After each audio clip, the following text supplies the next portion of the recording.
नमस्कार, वंदे मातरम दोस्तों।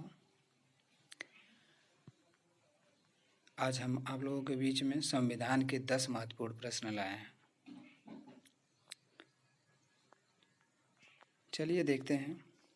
चैनल पे अगर नए हैं तो चैनल को सब्सक्राइब कर लें, पीके स्टडी ऑफिशियल। चलिए आइए देखते हैं पहला क्वेश्चन है,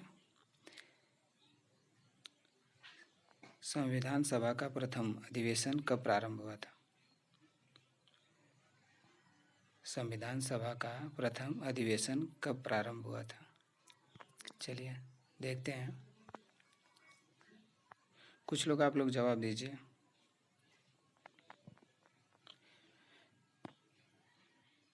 पहला है 11 दिसंबर 1946, दूसरा 11 दिसंबर 1996, तीसरा 9 दिसंबर 1946, चौथा 23 जनवरी 1999।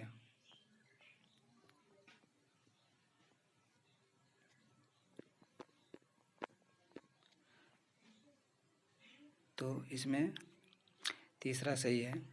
9 दिसंबर 1946 में पहला अधिवेशन प्रारंभ हुआ था। चलिए दूसरे प्रश्न पर चलते हैं।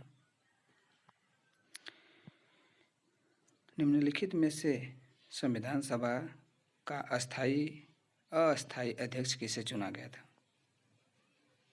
निम्नलिखित में से संविधान सभा का अस्थायी अध्यक्ष किसे चुना गया था?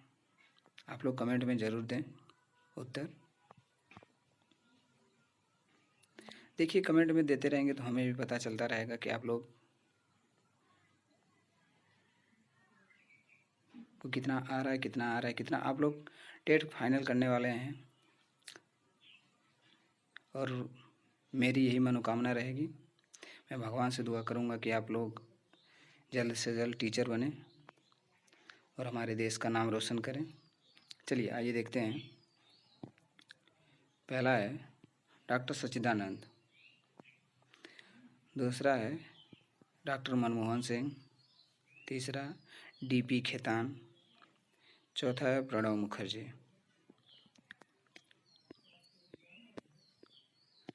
चलिए देखते हैं आप लोगों को क्या कमेंट में आता है।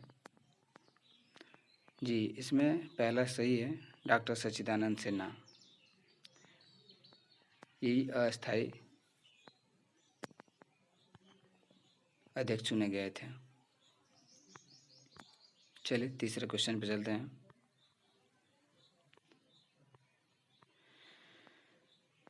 डॉक्टर राजेंद्र प्रसाद को संविधान सभा का अस्थायी अध्यक्ष कब चुना गया था? प्रश्न है डॉक्टर राजेंद्र प्रसाद को संविधान सभा का अस्थायी अध्यक्ष कब चुना गया था? चलिए देखते हैं। पहला है 11 दिसंबर 1996, दूसरा है 11 दिसंबर 1946, 12 दिसंबर 1988, 13 जनवरी 1999 में। आप लोग ज़रूर कमेंट में ज़रूर लिखें ताकि हमें भी पता चलता रहे। जी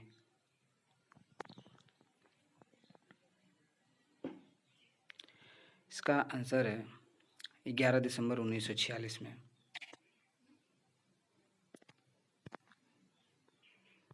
चलिए चौथे प्रश्न पे चलते हैं।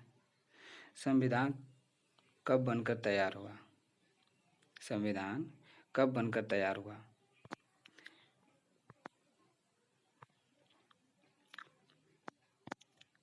ये आप लोगों को तो ज़रूर पता होगा, तो आप लोग कमेंट में ज़रूर लिखें। 26 नवंबर 1949, 26 जनवरी 1949, 26 दिसंबर 1949, 25 जनवरी 1999।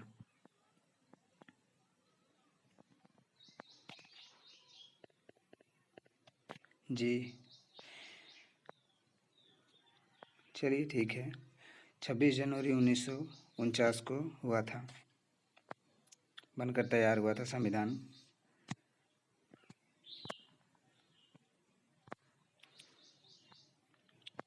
चलिए 5वां क्वेश्चन पे चलते हैं। संविधान सभा की अंतिम बैठक कब हुई थी? संविधान सभा की अंतिम बैठक कब हुई थी?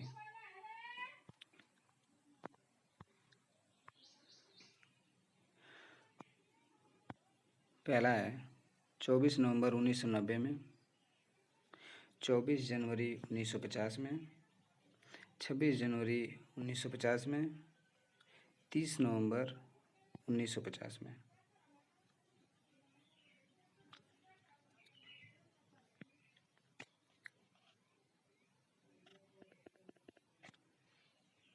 इसमें जो है सही आंसर है 24 जनवरी 1950 में।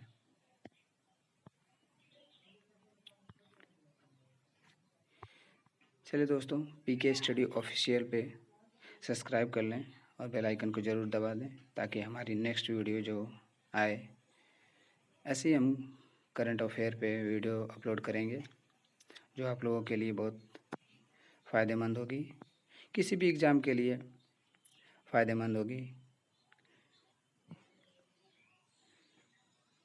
तो हमारा चैनल है पीके स्टडी।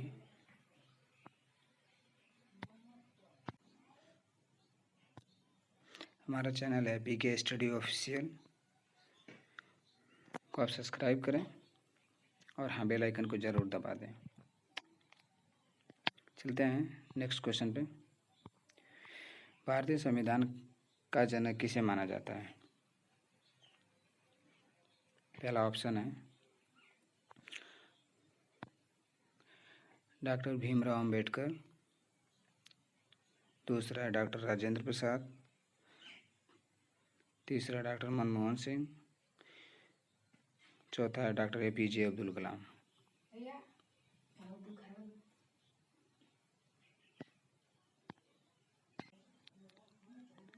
तो आप लोग सही राय दें, सही आंसर दें और जमकर तैयारी करें। चलिए देखते हैं।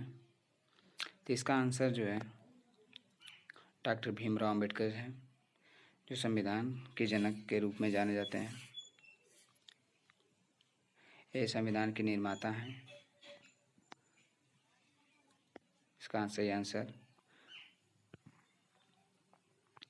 चलिए अगले क्वेश्चन पे चलते हैं। संविधान की प्रस्तावना में समाजवादी, धर्मनिरपेक्ष तथा अखंडता शब्द कब जोड़ा गया था? क्वेश्चन को ध्यान से सुने। संविधान की प्रस्तावना में समाजवादी, धर्मनिरपेक्ष तथा अखंडता शब्द कब जोड़ा गया था? बहुत अच्छा क्वेश्चन है, आप लोग इसका सही आंसर दें।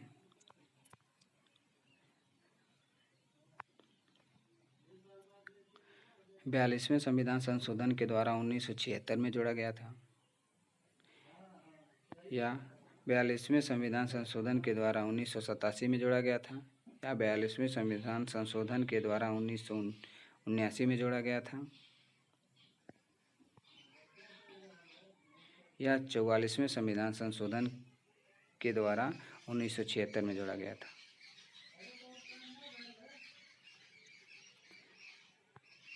तो इसका सही आंसर है पहला, 42वें संविधान के द्वारा 1976 में जोड़ा गया था। पहला सही है। चलिए अगले क्वेश्चन पे चलते हैं। डॉक्टर राजेंद्र प्रसाद भारत के राष्ट्रपति कब बने? प्रश्न है, डॉक्टर राजेंद्र प्रसाद भारत के राष्ट्रपति कब बने थे? 24 जनवरी 1950,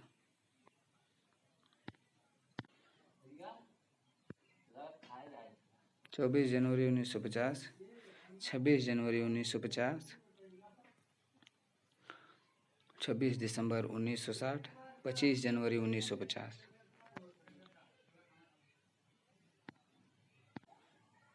तो इसका सही आंसर है 24 जनवरी 1950 में।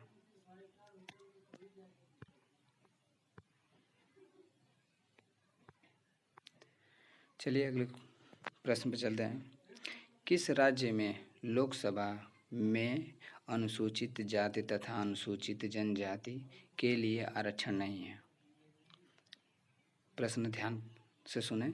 किस राज्य में लोकसभा में अनुसूचित जाति तथा अनुसूचित जनजाति के लिए आरक्षण नहीं है? ऑप्शन देखते हैं। जम्मू और कश्मीर, दूसरा गोवा, तीसरा सिक्किम, चौथा मेघालय। सही जवाब दें आप लोग। इसका सिक्किम सही है। सिक्किम में अनुसूचित जाति और अनुसूचित जनजाति के लिए आरक्षण नहीं दिया जाता है। चलिए 10वें प्रश्न पर चलते हैं, लास्ट और 10वां प्रश्न है। ईस्ट इंडिया कंपनी के नेतृत्व में रॉबर्ट क्लाइव का उत्तराधिकारी कौन है? प्रश्न ध्यानपूर्वक सुने। ईस्ट इंडिया कंपनी के नेतृत्व में रॉबर्ट क्लाइव का उत्तराधिकारी कौन था? तो उत्तर देखते हैं। Waiting, Cornwallis, Hastings, Wellesley.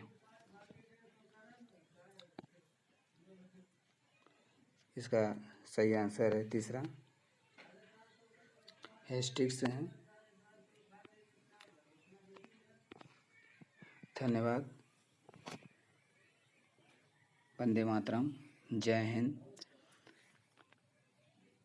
हमारे चैनल को सब्सक्राइब कर लें और ऐसे ही हम हर तैयारी के प्रश्न आप लोगों के बीच में ऐसे ही पेश करते रहेंगे। धन्यवाद।